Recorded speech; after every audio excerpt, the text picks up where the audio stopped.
साथ महाराज जी आए हैं काशी से, उनका परिचय अपना सब परिचय देंगे सांस्कृतिक राजधानी वाराणसी करके वहाँ का भारत देश के लोग बात करते हैं कि हिंदू राष्ट्र बनाया जाए, इस पे आप क्या कहेंगे? भारत हिंदू राष्ट्र है, लेकिन संवैधानिक दृष्टि से नहीं है। और भविष्य में चर्चा पर चर्चा करके जितने हिंदू अपने मस्तक पर तिलक माला अपने पहचान हिंदू धारण कर लेगा और सनातनी हिंदू बन जाएंगे, उसी दिन भारत होगा। महाराज जी एक सवाल और है, धर्म के नाम पे बहुत लोग की हत्या हो जाती है, उस पर आप क्या करेंगे? धर्म विश्वस्य जगतः, धर्म जोड़ने का काम करता है, राजनीति भौतिकता आधुनिकता समाज को जोड़ने का धर्म कभी नफरत घृणा हिंसा में कोई स्थान नहीं, लेकिन मजहब हिंसा घृणा नफरत मार काट का ही शिक्षा संस्कार है। भारत को अगर बचाना है, सुरक्षित करना है, तो सनातन हिंदू धर्म के संस्कार जनता को अवगत कराना चाहिए। राष्ट्र की सुरक्षा समृद्धि एकता के लिए जरूरी है सनातन वैदिक हिंदू, उसके लिए संविधान के संशोधन की जरूरत पड़ेगी, कानून में संशोधन की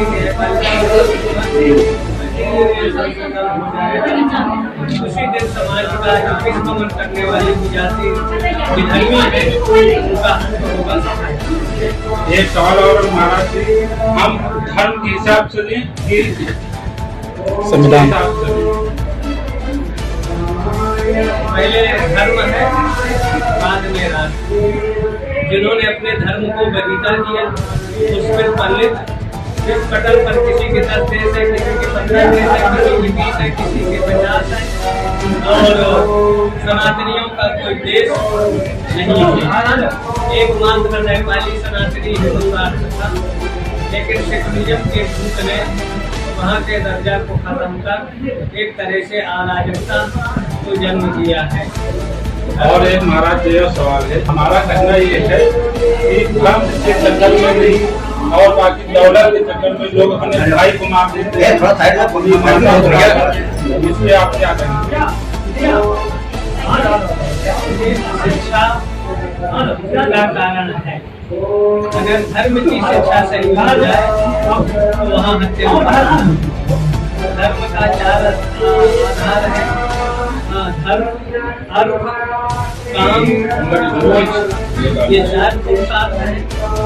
धर्म से नियंत्रित अगर धर्म होगा तो जीवन में अशांति अराजकता उच्छृंखल धर्म से नियंत्रण अगर काम होगा तो जीवन में विध्वंस नहीं होगा, और अगर धर्म से नियंत्रित ये होगा तो बिना कुछ किए मनुष्य को मोक्ष की प्राप्ति हो जाती है। तो धर्म जैसे हाथी को नियंत्रित करने का अंकुश है, तो मनुष्य के नियंत्रण करने का आधार धर्म है। धर्म हमको गलत काम करने से रोकता है, वैदिक हिंसा हिंसा न करो। अगर अराजकता फैलाते हैं तो स्वीकृति में उनको दंड विधान जरूरी है। संवैधानिक दृष्टि से कोई गलत करता है तो उसको कठोर से कठोर संपत्ति उसको दंड मिले, उसकी संपत्ति को जब्त कर लिया जाए, आजीवन कारावास कर दिया जाए। कानून जब तक सख्त नहीं होगा तो हत्या मर्डर बलात्कार रुकने वाले नहीं। जितने व्यभिचारी हैं इनके शिश्न को कटवा दिया जाए, इनकी आंखों को तोड़ दिया जाए और 8-8 इंच इनके हाथों को कटवा दिया जाए। 10-5 चौराहों में दुराचारियों को अगर लटका दिया जाए तो उससे अपराधी की जो वृद्धि हो रही है वो नहीं होगा। लेकिन भ्रष्ट न्याय प्रणाली के चलते अपराधी बच जाता है, जिससे अपराधियों का हौसले बुलंद रहते हैं।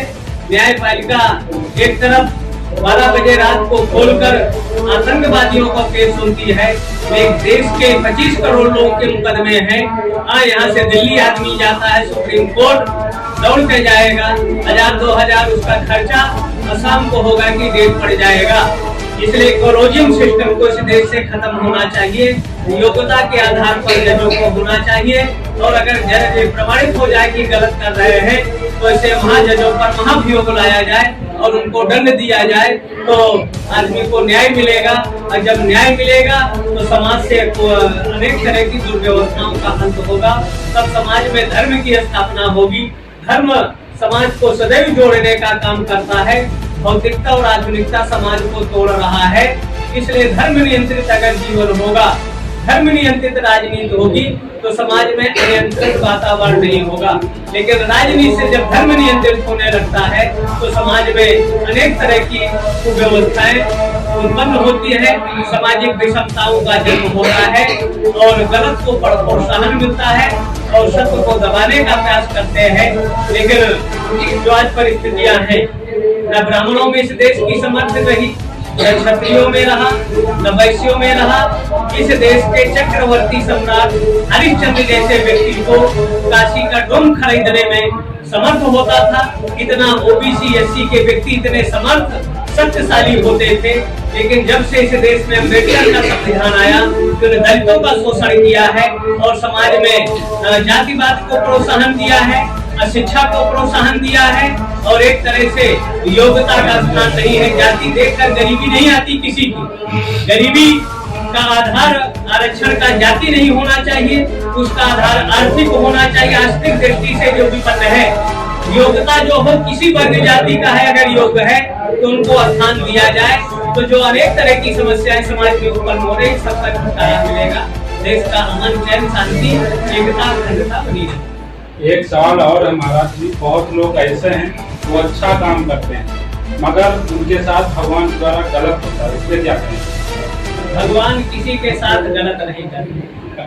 बहुत लोग जो है हम जो व्यक्ति हम देखते हैं कि बहुत गलत काम करते हैं मगर वो अच्छे फल फूल में सब कुछ उनका ठीक चल रहा है, ऐसा क्यों? जन्मांतरी संबंधा तथा पानी पवित्रता तथा प्रधान नारिष्ठा एक नहीं, सनातन धर्म का अनेक जन्मों का संबंध है। तो इस जन्म का कुछ उनका गलत है लेकिन पूर्व जन्म का जो संचित है उसके चलते वो अच्छा कर रहे हैं। कुछ लोगों का इस जन्म में तो काम अच्छा है लेकिन पूर्व जन्म के कृत्य गलत है, इसलिए देखने में वो दुख पा रहे हैं। लेकिन धर्म की गति अत्यंत सूक्ष्म है।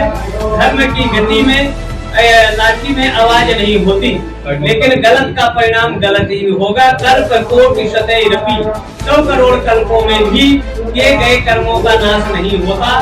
तो जो पूर्व का संचित उनका है तो उससे वो सुखी है और इस जन्म में अगर गलत कर रहे हैं तो उसका परिणाम हमारे यहाँ स्थूल सूक्ष्म और कारण 7 जन्मों का संबंध है।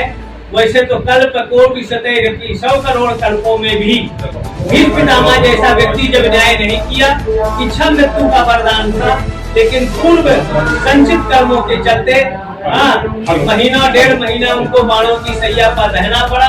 चाहते तो दक्षिणायन में भी शरीर छोड़ सकते थे, लेकिन कर्म की गति इतनी विषय नहीं है, अत्यंतीय विषय है और इसका निर्णायक शास्त्र है। तस्मात् शास्त्रम प्रमाणन्ते कार्य कार्य व्यवस्थित।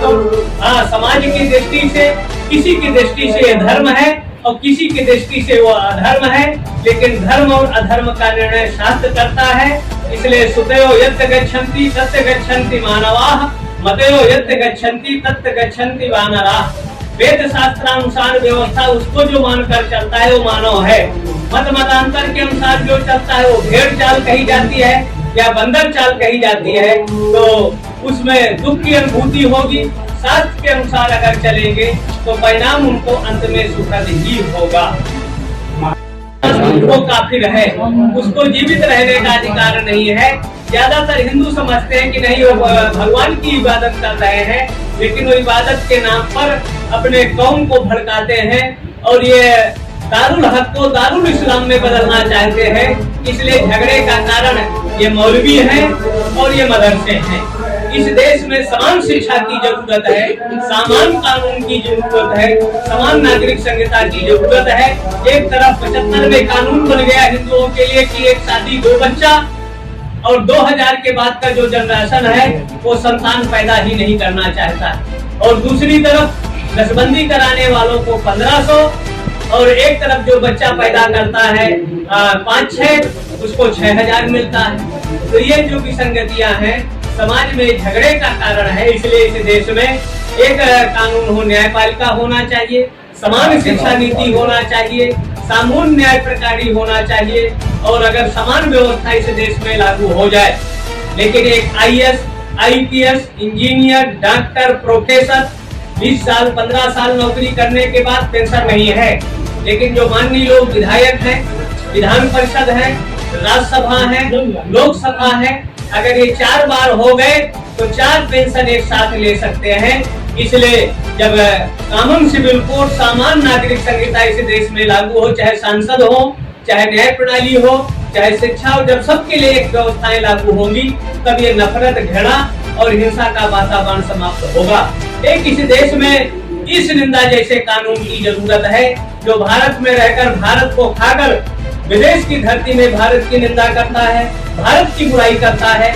ऐसे लोगों पर देशद्रोह का मुकदमा होना चाहिए, आजीवन कारावास होना चाहिए, उनकी संपत्ति को जब्त कर लिया जाए, और चौराहों पर अपराधियों को अगर हर प्रदेश के जिले में 1-2 को लटका दिया जाए तो अपराध, भ्रष्टाचार, इन सब पर नियंत्रण होगा। लेकिन जब वो न्यायालय में जाता है तो न्यायालय से बरी हो जाता है। व्यक्ति बदलने से जहाँ न्याय बदल जाता है। इसलिए व्यक्ति बदल रहे हैं, व्यवस्था नहीं बदल रही। इसलिए व्यवस्था बदलने के लिए कानून बदलने की जरूरत है। जब कानून में न्याय और अन्याय का सही विश्लेषण होगा तो समस्या, समाज की जो घृणा है, नफरत की राजनीति है, खत्म होगी। और उपासना पद्धति कहते हैं सर्वधर्म समभाव, तो समभाव कभी हो नहीं सकता। विषमता ही सृष्टि है और समानता ही विनाश।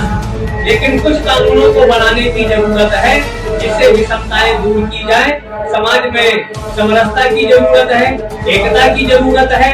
एक तरफ 72 फिरके हैं, उसकी बातें कोई नहीं करेंगे, और हिंदुओं को कहेंगे OBC है तो SC है तो दलित है तो सवर्ण है, इसमें बांटने का प्रयास करते हैं।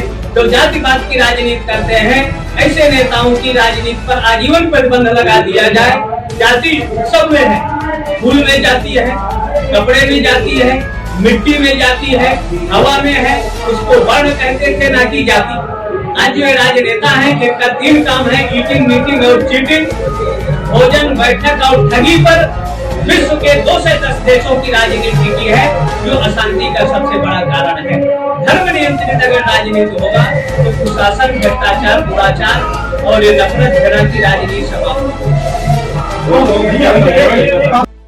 उस देवता का एक हाथ में शांति के लिए माला, और उस देवता का अगर एक हथियार रखेंगे तो उनके घर परिवार सुरक्षित होगा, बेटियां सुरक्षित होंगी। नैतिक शिक्षा LKG से लेकर हाई एजुकेशन तक अनिवार्य है। घर का जो गार्जियन है दहेज आदि को लेकर बहुओं को प्रताड़ित नहीं करें। अगर नैतिक शिक्षा देंगे तो निश्चित है परिवार में समरसता, एकता होगा। तो ये यंत्र कहे नारी पीड़ितम तंत्र ग्राम श्मशान तुल्यम। जिन घर परिवारों में नारी या बहू प्रताड़ित होगी उन घरों को श्मशान बनते देरी नहीं लगेगी। लेकिन जिन घरों परिवारों में नारी का सम्मान होगा, इज्जत होगा, तो स्वर्ग की जैसी स्थिति बनेगी।